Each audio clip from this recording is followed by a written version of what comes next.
Assalamualaikum warahmatullahi wabarakatuh. Apa kabar sahabat semua? Semoga kita senantiasa dalam keadaan sehat selalu. Amin ya robbal alamin. Berjumpa lagi di channel kami, channel yang mengupas mengenai cerita dunia Islami, yang tentunya setiap dari cerita ini dapat kita ambil pelajarannya. Dan mari kita simak cerita Islami ini.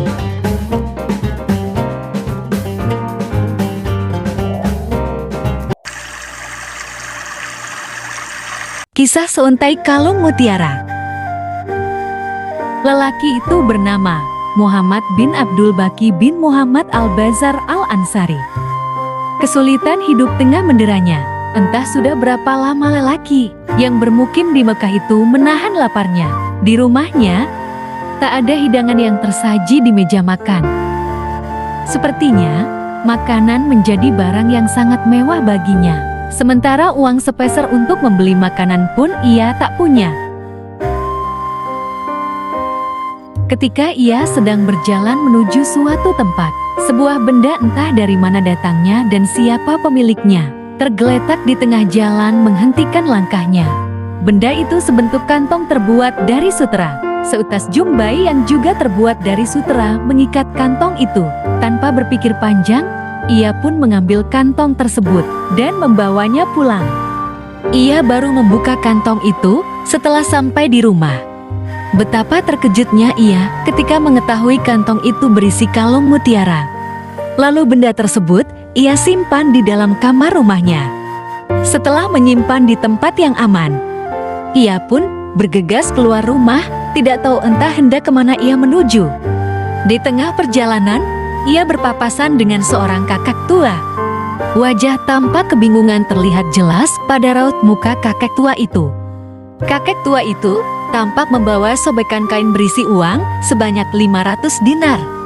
Kepada Muhammad bin Abdul Baqi, sang kakak berujar, "Uang ini akan saya berikan kepada orang yang menemukan dan mengembalikan kantong berisi kalung mutiara." "Sepertinya saya tahu keberadaan benda yang kakek cari," jawab Muhammad bin Abdul Baqi. "Mari ikut saya," lanjutnya. Muhammad bin Abdul Baqi membawa kakek tua itu ke rumahnya. Setibanya di rumah, kakek tua itu menyebutkan ciri-ciri kain kantong yang berisi kalung mutiara. Merasa yakin bahwa kakek tersebut pemilik kantong yang ia temukan, Muhammad bin Abdul Baqi mengambil kantong itu dari dalam kamar, lalu menyerahkannya kepada kakek tua tersebut. Terpancar raut wajah penuh kebahagiaan pada muka kakek tua itu. "Sebagai tanda terima kasih, terimalah uang ini," pinta kakek tua, sambil menyerahkan uang sebanyak 500 dinar kepada Muhammad bin Abdul Baqi. "Terima kasih, saya tidak bermaksud menolaknya, tapi mengembalikan temuan ini sudah menjadi kewajiban dan tanggung jawab saya. Sebagai seorang muslim, saya tidak meminta balasan apa-apa," jawab Muhammad bin Abdul Baqi. "Tidak, kamu harus ambil uang ini," desak sang kakek. Meski kakek tua itu mendesak Muhammad bin Abdul Baqi agar menerima imbalan yang ia berikan, tapi Muhammad bin Abdul Baqi tetap menolaknya, sehingga kakek tua bergegas meninggalkan rumah Muhammad bin Abdul Baqi, seraya mengucapkan, "Terima kasih, Nak. Semoga kelak kita bisa bertemu kembali." Terpancar raut wajah penuh kekaguman pada muka kakek tua tersebut. Suatu hari, Muhammad bin Abdul Baqi berlayar. Ia berlayar menumpangi kapal laut yang berukuran sedang. Ia bertolak dari kota Mekah. Dengan perlahan kapal meluncur meninggalkan kota kelahirannya, mengarungi luasnya samudra, menuju ke sebuah daratan yang terhampar jauh nan di sana.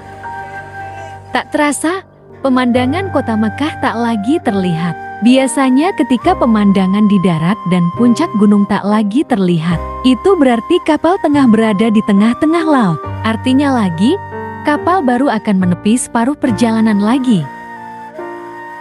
Nahas, seharusnya kapal mengantarkan para penumpangnya dalam separuh perjalanan lagi. Tapi tiba-tiba saja kapal yang mereka tumpangi retak. Ancaman maut tak terelakkan. Musibah yang tanpa pernah diduga sebelumnya, itu membuat seluruh penumpangnya tenggelam bersama tenggelamnya kapal, kecuali Muhammad bin Abdul Baqi seorang. seorang diri Muhammad bin Abdul Baqi, selamat dari musibah maut itu. Awalnya, Muhammad bin Abdul Baqi berenang dengan kekuatan tenaga yang masih tersisa. Bak kisah ajaib, selembar pecahan kayu kapal melintas di depannya, seolah datang mengulurkan bantuan. Muhammad bin Abdul Baqi pun menggapai kayu pecahan kapal tersebut. Dengan selembar kayu tersebut, ia arungi hamparan samudera. Entah selama beberapa hari lamanya, ia mengapung di laut. Ia pun tidak tahu kemana harus menuju. Ia pasrah mengikuti arus gelombang dengan menumpangi selembar kayu itu. Hingga setelah beberapa hari lamanya, kayu yang ditumpangi Muhammad bin Abdul Baqi terdampar di sebuah pulau. Alkisah, hampir seluruh penduduk pulau ini beragama Islam. Di pulau ini Muhammad bin Abdul Baqi tinggal di sebuah masjid. Di masjid inilah ia mendirikan sholat dan membaca Al-Quran. Keberadaan Muhammad bin Abdul Baqi di pulau ini ternyata mendapat sambutan positif dari para penduduk. Mereka antusias ingin belajar Al-Quran kepadanya.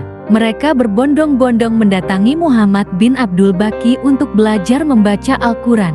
Muhammad bin Abdul Baqi sama sekali tidak keberatan menuruti permintaan mereka. Sebagai imbalannya, mereka memberikan hadiah yang cukup banyak kepada Muhammad bin Abdul Baqi sebagai upah dari mengajar membaca Al-Quran.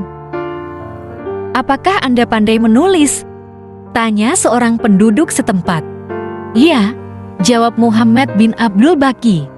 "Kalau begitu, ajari kami menulis," pinta salah seorang penduduk setempat.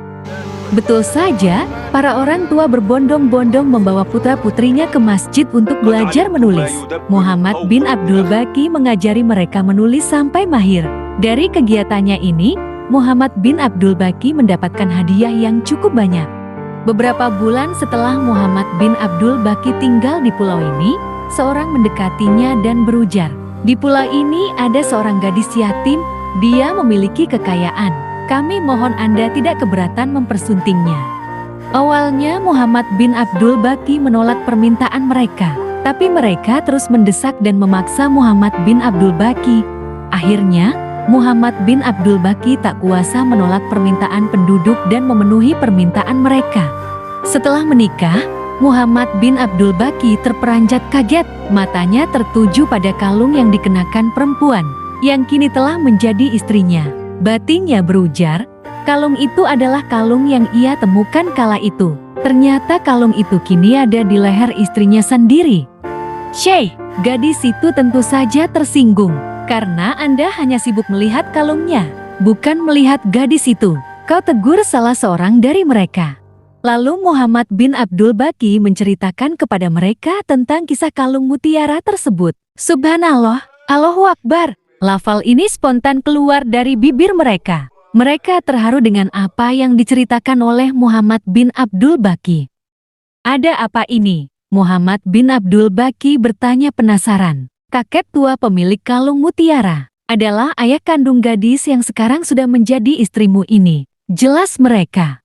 Sebelum dia meninggal dunia, dia pernah berkata, "Saya belum pernah bertemu dengan seorang muslim sebaik orang yang mengembalikan kalung mutiara ini. Ya Allah, pertemukan saya dengan dia, sehingga saya bisa menikahkan dia dengan putri saya." Terang mereka lagi.